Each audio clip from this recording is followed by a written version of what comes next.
We kind of Well, are. just say why you think you're qualified to be here. Oh, I'm Like, not what qualified to be here. you have. No one here. I don't think Uh, anyone here is qualified. no one here is qualified for jack shit. Absolutely not.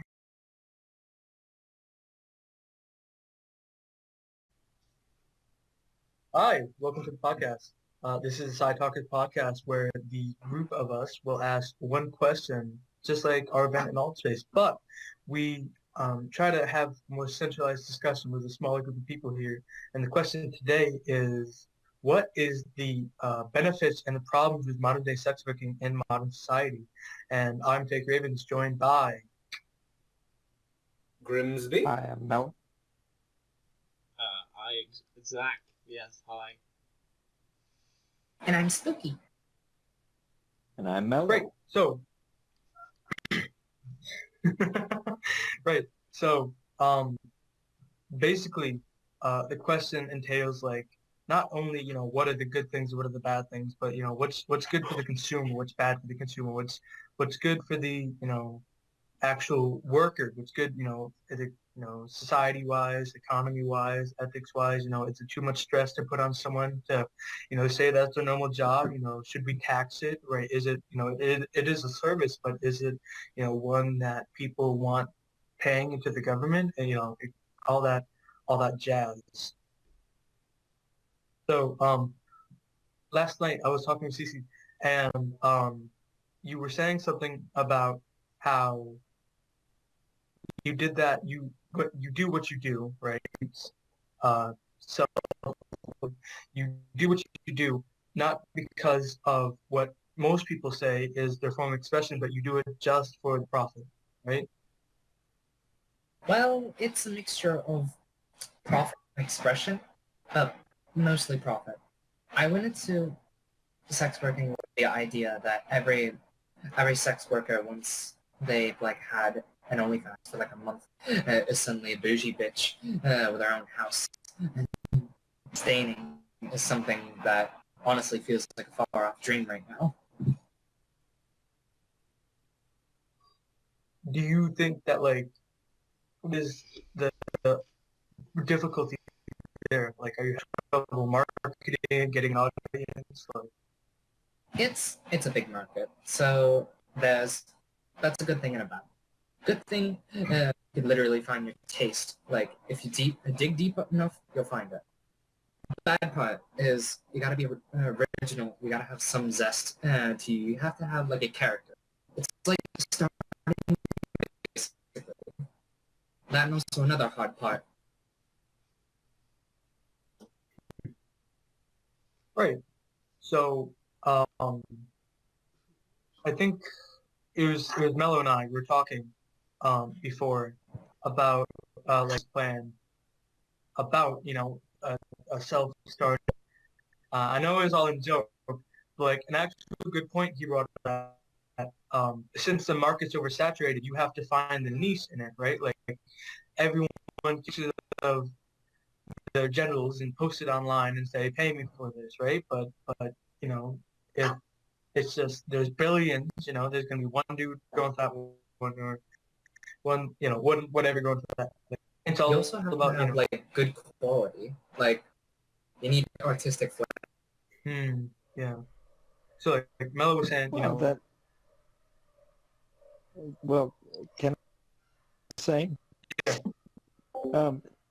So all I was, trying to say, if you could apply the same business practices with any other business that you would with, which is what you do, I assume, that you need to, and it always helps to have people that are looking for a specific thing rather than differentiate yourself, just like you would with anything.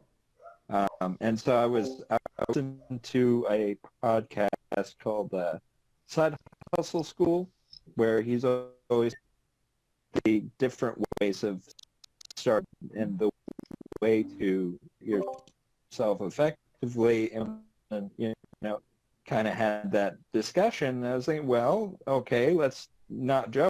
And like, if you were actually looking at that, then you would just, try and find in. Now, I don't get factors. I'm sure there are. But anyway, the little bit of background that was that I was saying. Can I ask something? How have you been finding the recent virus? Has it been impacting your business? Like, so it doesn't affect me as much as it affects other lives. If work at like some topless bar, it would affect me very greatly. I do is just pictures. Trying to think of the one weird reply. I'd imagine there'd be That's an pretty much all I upsurge, if anything. Because if you're the only person There working, was. yeah, more people It was. It was nice. It felt good. Do you think like people view it as more of a luxury? Like, you have time, I spend, percent of all the money I make from my career on, seeing women naked, right? Or seeing, whatever sex, private stuff. I spend money on that. That's what I do as, my pastime. I scroll through all these things, look at Pornhub, etc. And that is what you actually they do? enjoy. Do you actually spend like the majority of your money on porn and stuff? Just I don't. Me personally, Oh. I don't. just like I'm getting worried. If it's even I'm starting to get worried for you, pal. Like, what else am I supposed to do? Can't buy a house, can't buy food. Like, I think like the stigma is in it, and I'm not an expert, but is that it's something you do private, therefore it's a luxury, right? Like, not if you can't afford food, you can't afford a house, you're not looking at models on whatever platform, right? Like, but also people view it as their pastime. When you get home, you relax and you do it, right? You enjoy the content that the people are putting out, right? So like, what do you guys think is like the right term?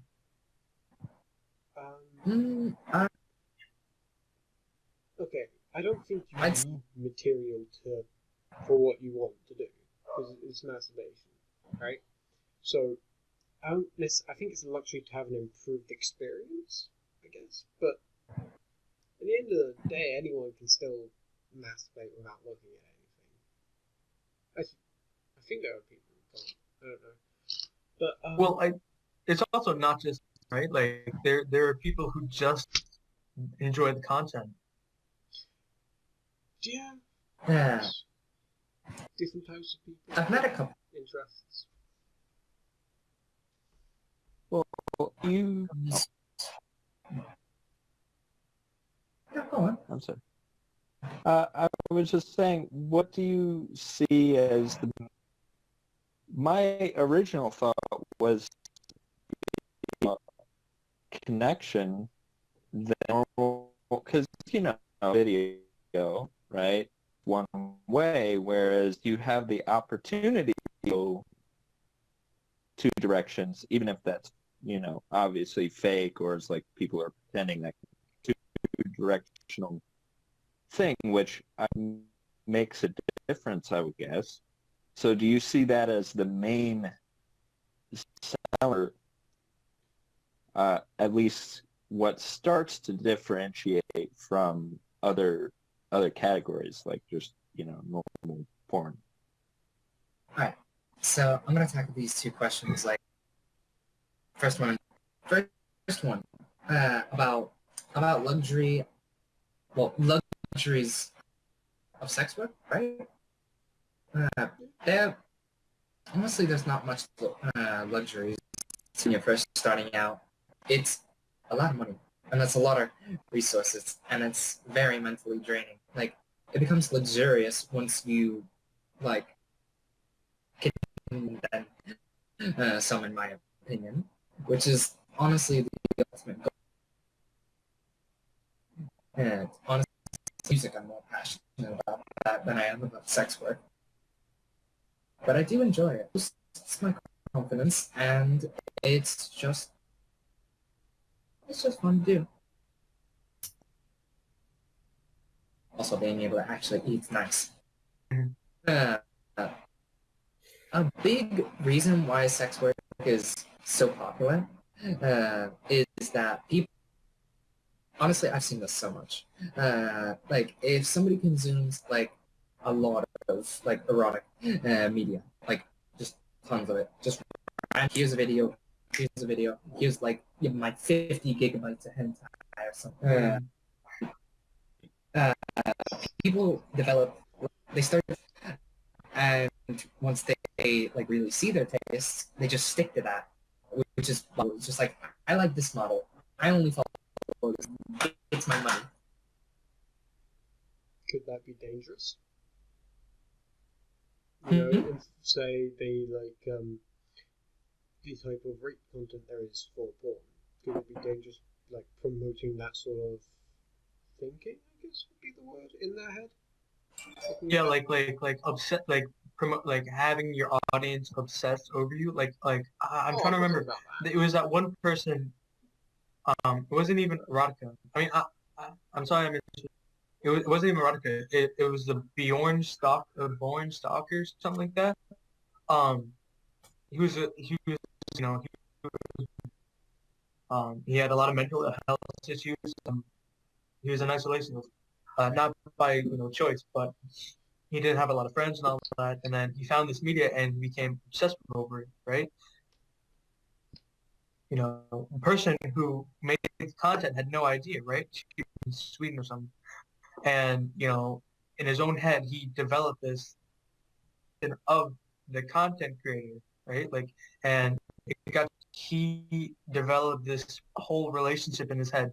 He and he was also a racist. And when the content, someone of a different race, he was disgusted by that. And this relationship that he built in his head, this, he felt that, because they were related in his head, that he had the right to punish her for her actions, for dating someone of a different race. A an acid bomb to her house, and it was just man and all that. Doesn't happen, but he knew the whole time that none of it was real, and he killed himself because he didn't want to have any repercussions, because he knew it was all in his head, but he still went through with it, right? So I think in the porn industry, in the assumption here, but it's dangerous if someone was to form that relationship in your head. They don't have good mental health issues, because I know they depend on drugs, food, etc., on their bad you eat, if you're etc., etc. I don't think that. Yeah, Sorry. that does certainly happen. It's a big worry of mine. Like, I already have to worry enough about somebody coming in and throw something over this. But Can you say what? the thing that I'm just waving to a lot is my trans pride flag. And oh boy, I have got so much I can talk about that. But anyway, it's dangerous in the sense of somebody just getting very attached to thoughts and to emotions. Like, had somebody who's in a similar situation that just spent most of their time like looking at my content or playing PlanetSide 2. And once they figured out that I was a trans woman, they were disgusted. They're so disgusted. They sent a letter, this huge letter with a bunch of things. Well, heaven forbid I send me something to do. if I gave him my address, I'm How did you receive the letter?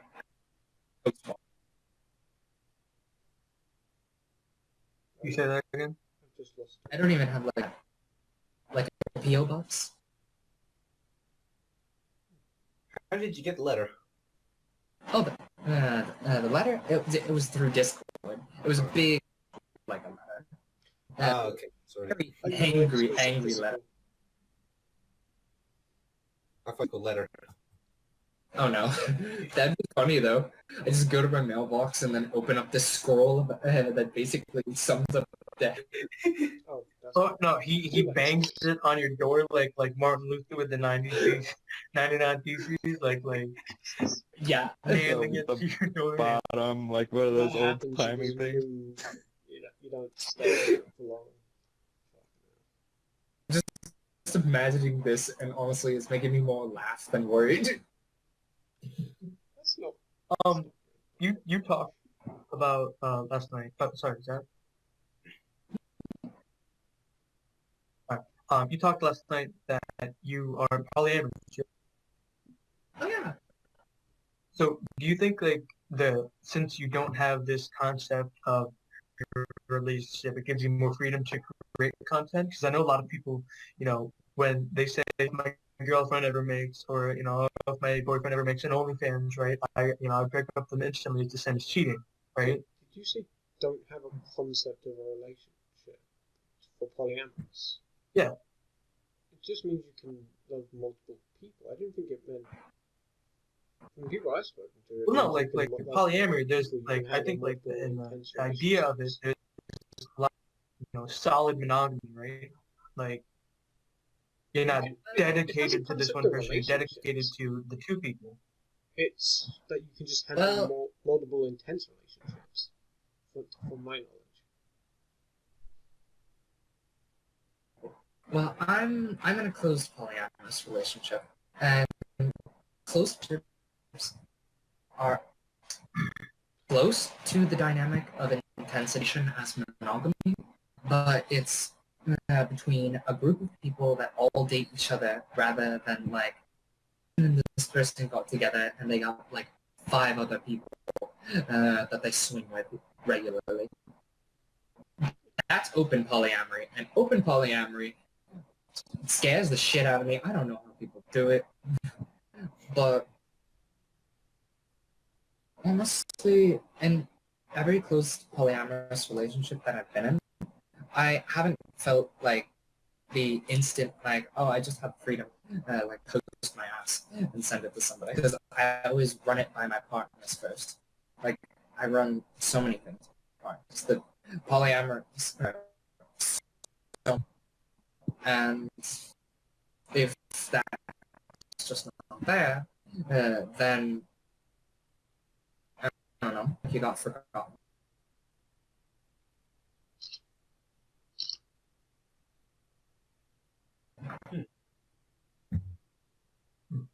Well, so like, do you, if you were in, if you were say, a biological woman, had a great life, you never had, any of the issues of her, I think you would still be pursuing what you do.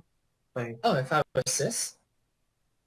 yes, straight relationship, with another man, as a biological woman with no childhood trauma. Experience like 80% of the problems that I experienced if I was born. Yeah, that's like a whole different person at that point. They would just. How can anyone predict? It's like, yeah, what would I be like if I was a king of tree or something like? Oh no, Seems like an impractical question to ask. No.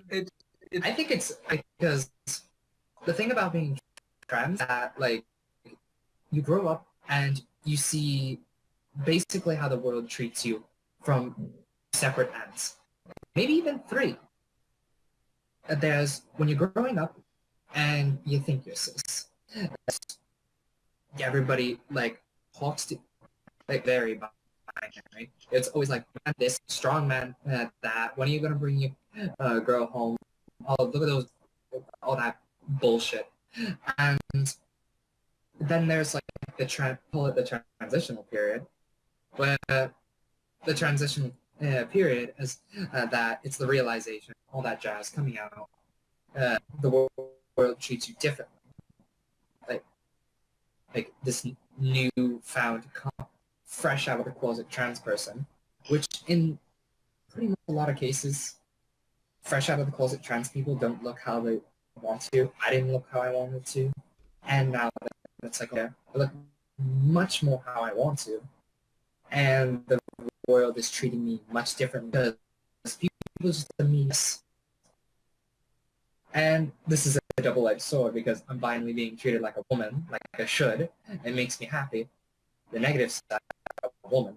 And I get catcalled and nearly, actually not nearly, pretty much stalked every time I go out. Can you explain cis for people who don't know? Oh, sure. So the opposites of transgender is cisgender, and that's simply just you identify with that you are and part of the trans.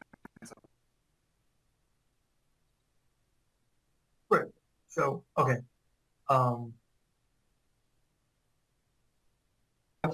Curiosity, right? How long have you been doing this? Doing sex work or been out of the closet? Yeah, sex work. Oh, sex Or work. a little both. Yeah.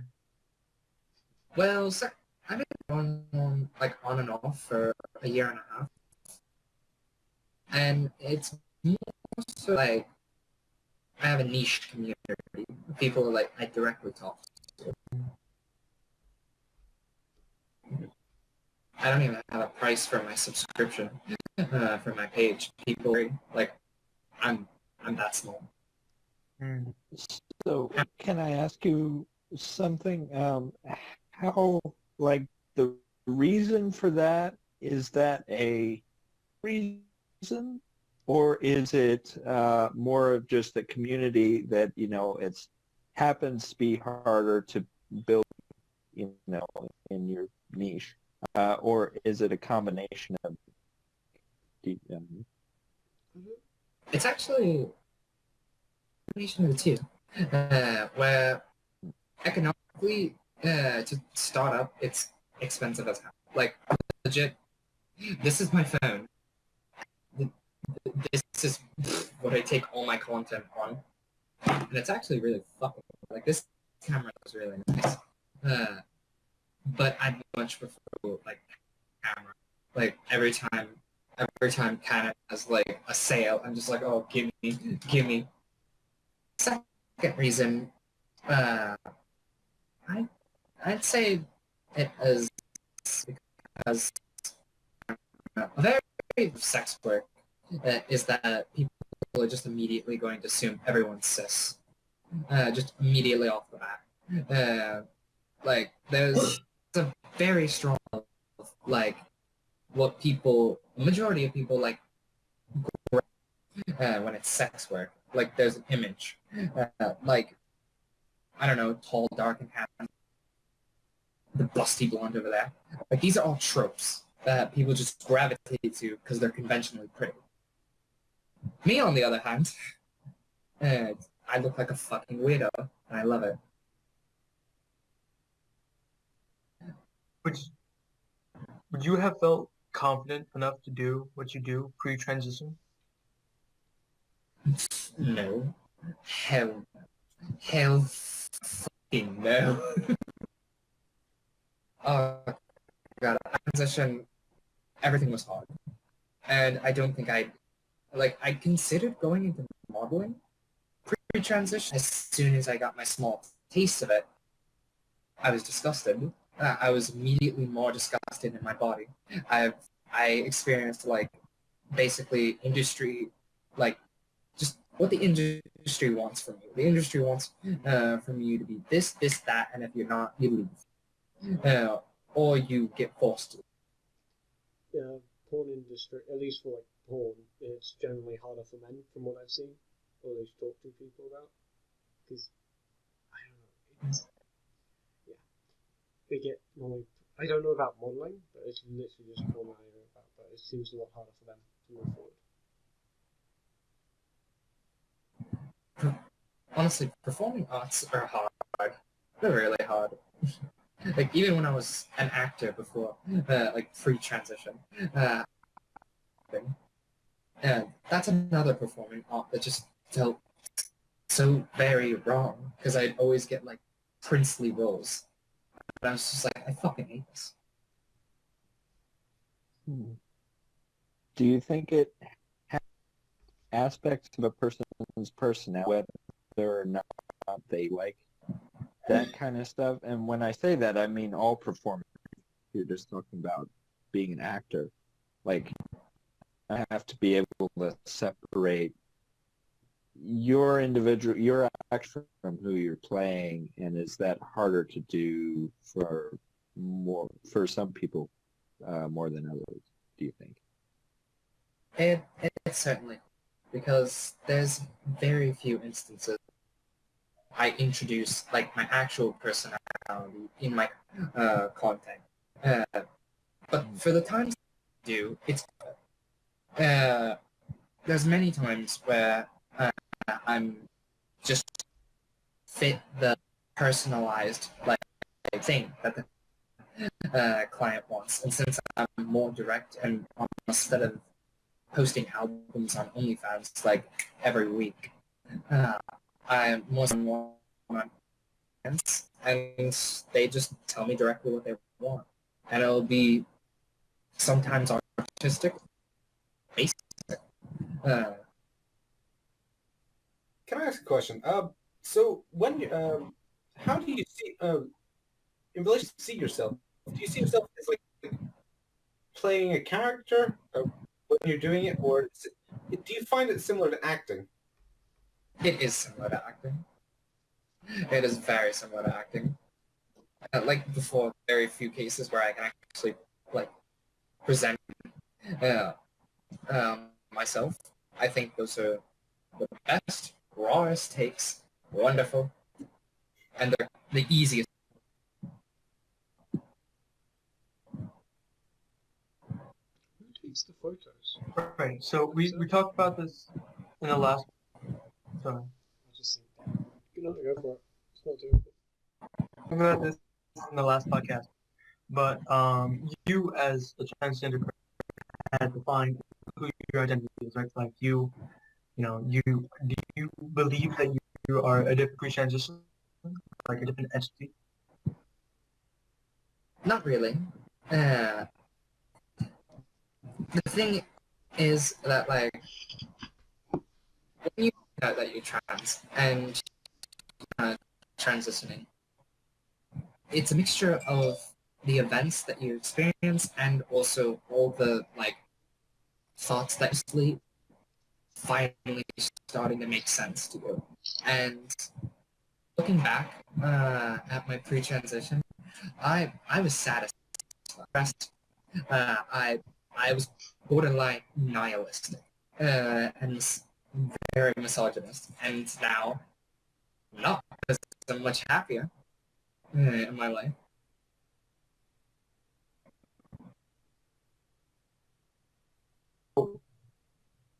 Assume.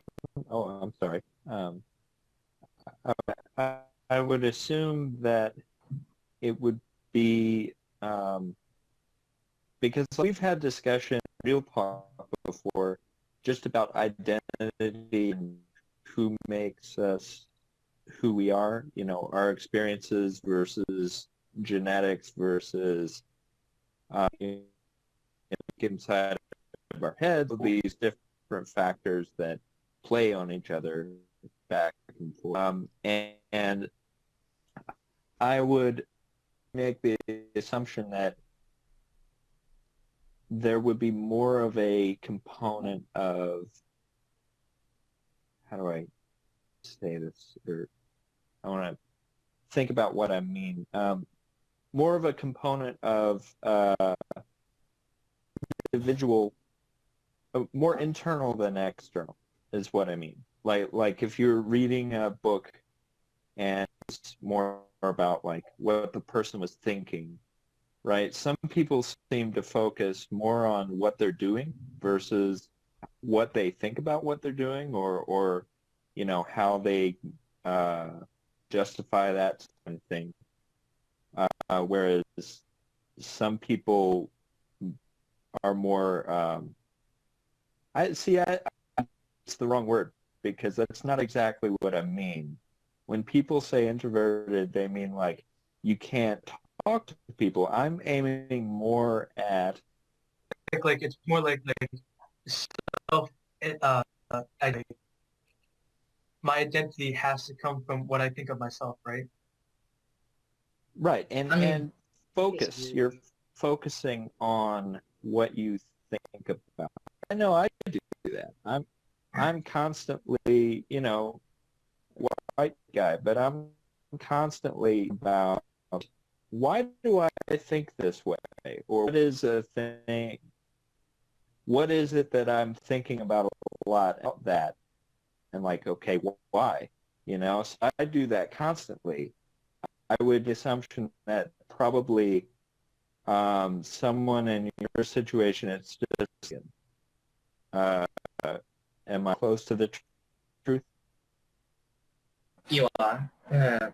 Like, and when the inside doesn't match the outside, everything is affected. From how you carry yourself, how you talk, how you think, how like pursue things. Like I would not pursue music before. I would not pursue acting after like my first like Glee roles, and I would not be making porn. Holy shit!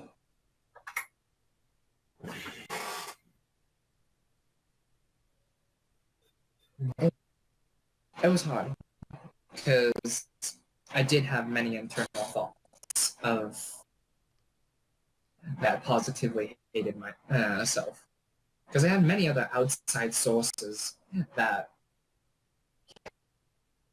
very sad, but the primary one, yeah, shit, this chair sucks. The primary one was more so,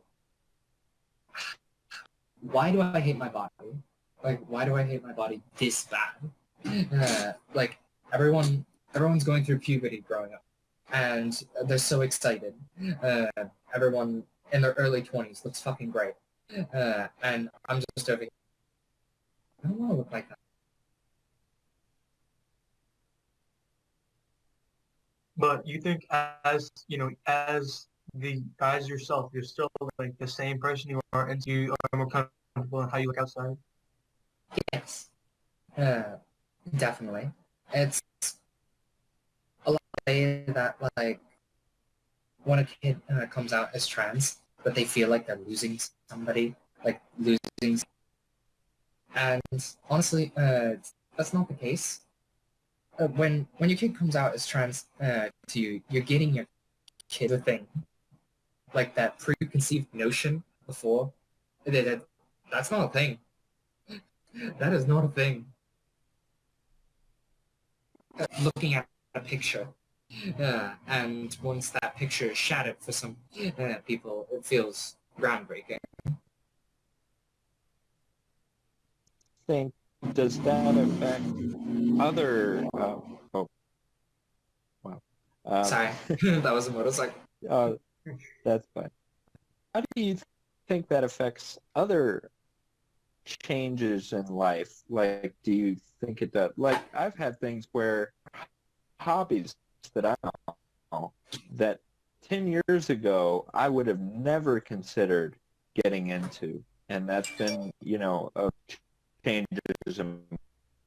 Like, how would that sort of thing, or just that happen in your life, you think being trans things to you? Being trans, I think it really lets you see like binary, like gender binaries in society. Because when pre-transition. I had interests in like and many things that were like redeemed girly, and I'd never be able to pursue these things. And even in cases where I did things, I'd get ridiculed. So it just shoved me away from getting into the things I liked, and now I think, yeah. Do you quick question? Do you think there's a dramatic difference for a child to now? I mean, in terms of how people see you and how people perceive you, how people feel. Oh, definitely. Oh, definitely. Literally, before people said I looked like the stereotypical school. Now people tell me I look like a rock model. So big improvement. big improvement.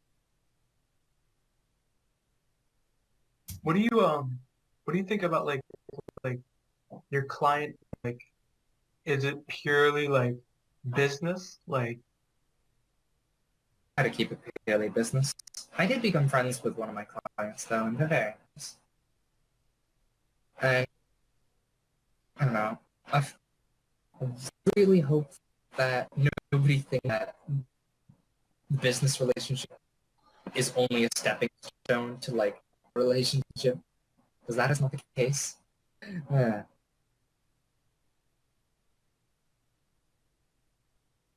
A little so while like, ago. Oh, sorry. You go. No, so like Mellow died. your client base, right? Your client base, right? You purely business, right? It, does it ever feel weird? Um, like oh, I don't really like how you look that way. Like, does that make you? yes. uh, I actually got a piercing. Like I got a septum ring. This is positively and negatively influenced uh, my my clientele, because one of my clients positively goddamn hates it, and because like I thought that like they'd be with it because just look at me. If somebody's my client, then uh, they probably like tattoos and piercings, like, but they didn't. And after a while, I was just like, you know what? For some things, I got this septum ring because it's cute and it makes my nose look cute. a little while That ago. oh, I'm sorry. No, I was just thinking. I was just saying, like in terms of internal, I was just gonna throw that out real. That's interesting. People do things.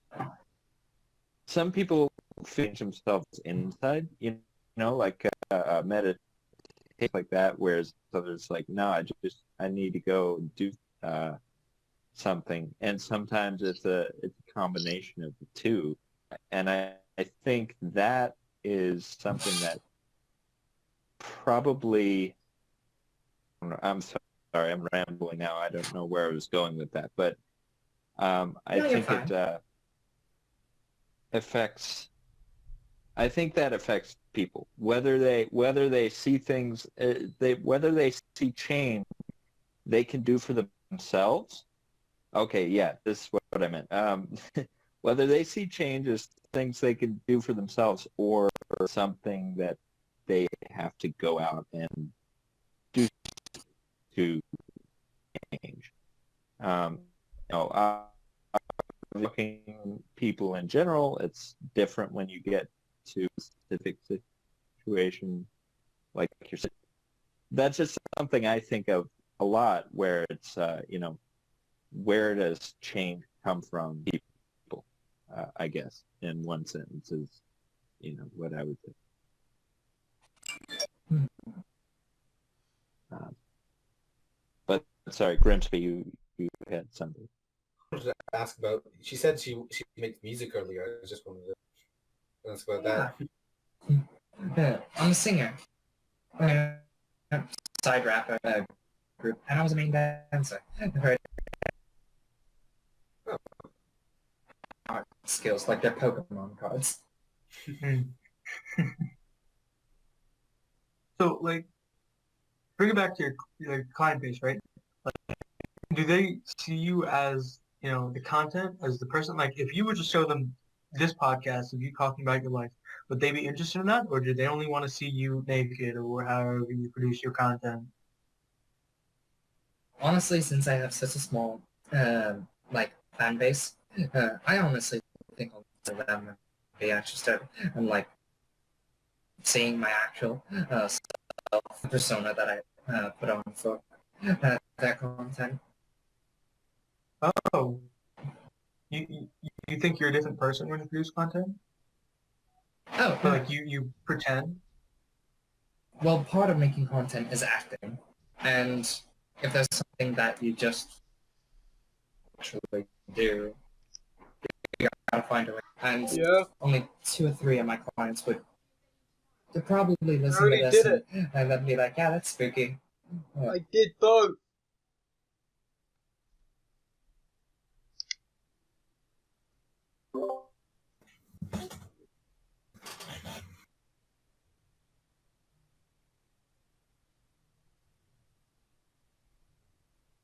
Long awkward pause. Right. I Well, missed the last of that. That's to say, it's just like, I was about to say, y'all okay? no, my thing glitched out. Everyone really saw it. I was like, oh, I hope so now. And I'm gonna jump in. oh, I missed the okay. last of it, so I was talking. Right. So, like once again, we brought it up on the podcast last time. I think we've all agreed on that your sense of identity has to be self-identified before it is external. Like, you have to like come to like your own self. Like, Zach was, I'm the different person than I am Oh, 5 minutes ago, but I still can say I am the entity, right? I was summation of your external actions from you, which retroactively identifies you as the identity of the action.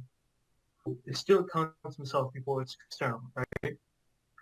So, and you said, you are the same person you were on the inside that you were, pre-transition, but your external body that you changed, right? Yes, and I feel more out of my shell now than I did before. Like, you think, because you kind of talked about it like it was just, I discovered, I wasn't cis, I was trans, right? Oh, it is a discovery. It's a discovery, it's a journey, and it's a fucking sequel. If person, but you act differently, don't you think that's a change? I guess you're right. Yeah, that's trying to get to previously, but I think the thing part is we're all trying to agree on this, and the problem is everybody sees it slightly differently. 'cause everyone So else all is. that's going to happen, I'm going to say one way, Ravens is going to say, and then Yeah. we're all just going to, Well, everyone has different and experiences. I don't know how to get around that. I really don't. Well, the whole thing is, podcasts. it's self-identification. It has to be done by self. I can't, even by you, as Mellowade, Finsby, Zach, and Cece, those are all with yourself, especially in Cece's case, right? Like, if, I'm pretty sure if I called you by your, pre-transition name, I don't know if it's transition, but like, verified you as the person, like, not as the external figure you built for you would be offended, right? Like, you don't think, like, you don't externally act that way anymore. How you say? Present? Present yourself that way anymore, right? So even though I identify you, I'm the external factor identifying you, it still comes to self-identification. And, people widely, so it's always going to be different on how, I think the identification you're looking at is labeling, and how we can communicate what each other are, rather than actual identification of what the self is. In a way, is a form of, trying to understand it from an outside perspective so you can discuss it. The problem is not to label in sense because it's the only we interact as people. Like the minute, in the planes, whatever, somebody walks up and then talks to somebody else, they're going to start making assumptions about them. First assumption being you're another person. Is that bad? No, it's just identifying like, oh, this is not a fraud too, right? So, Damn, that heat must be getting to you. What I'm saying, though,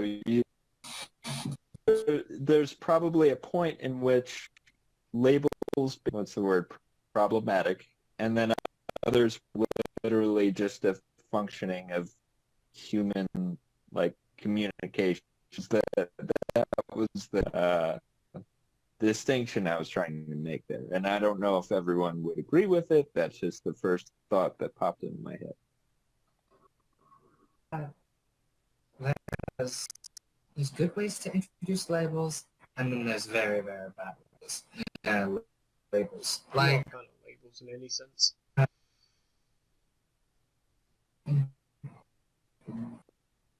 trying to think of something personal in my experience.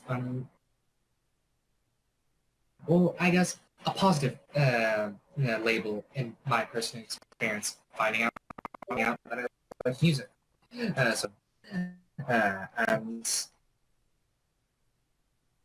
I don't know, playing way too many video games, and I found a lot of friends through that. Like, these are, honestly, what's... Damn, how do I go with this question?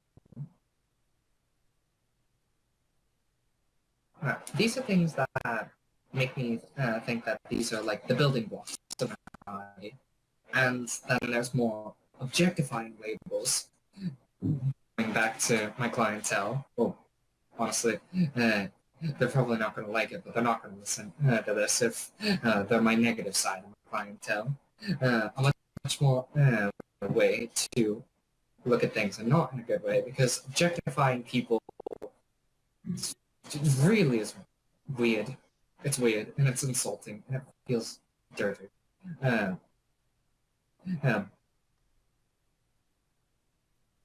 You were explaining last night, like, to produce your content in a derogatory form that, personally hurts you, right? Yeah.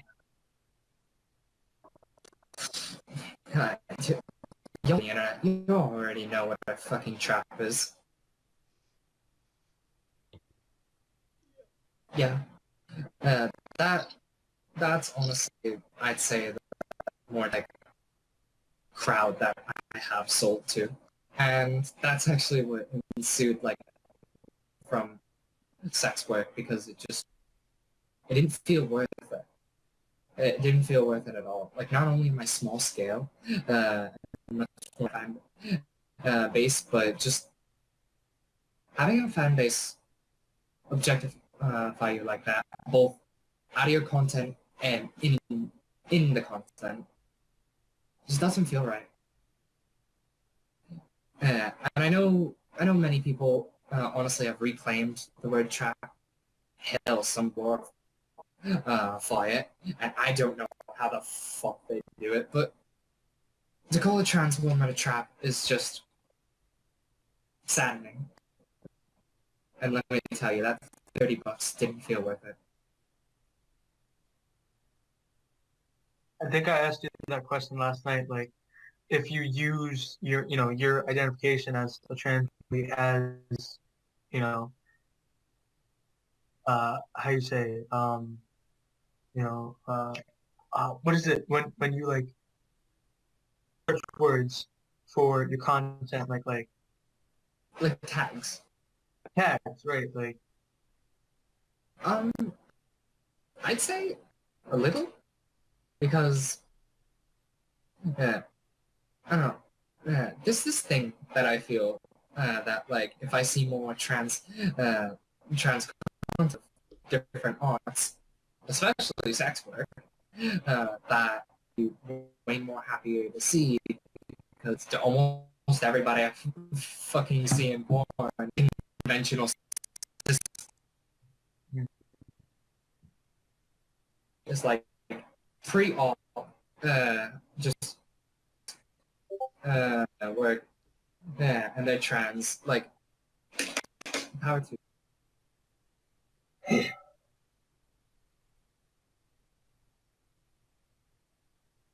great. So I think that just about wraps us up. Thank you for coming on here What and the sharing hell? your experience with us. No problem. Fuck. Are you okay, Mello? What? No, you okay? Still right there? What? Saw himself in the camera. He's freaked out. Forgot what he looked like.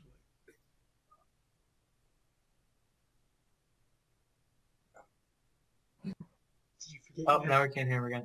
Anyway, Oh, we can't hear. Mello's getting He's burned by just something right now. He's just having like a midlife crisis or something.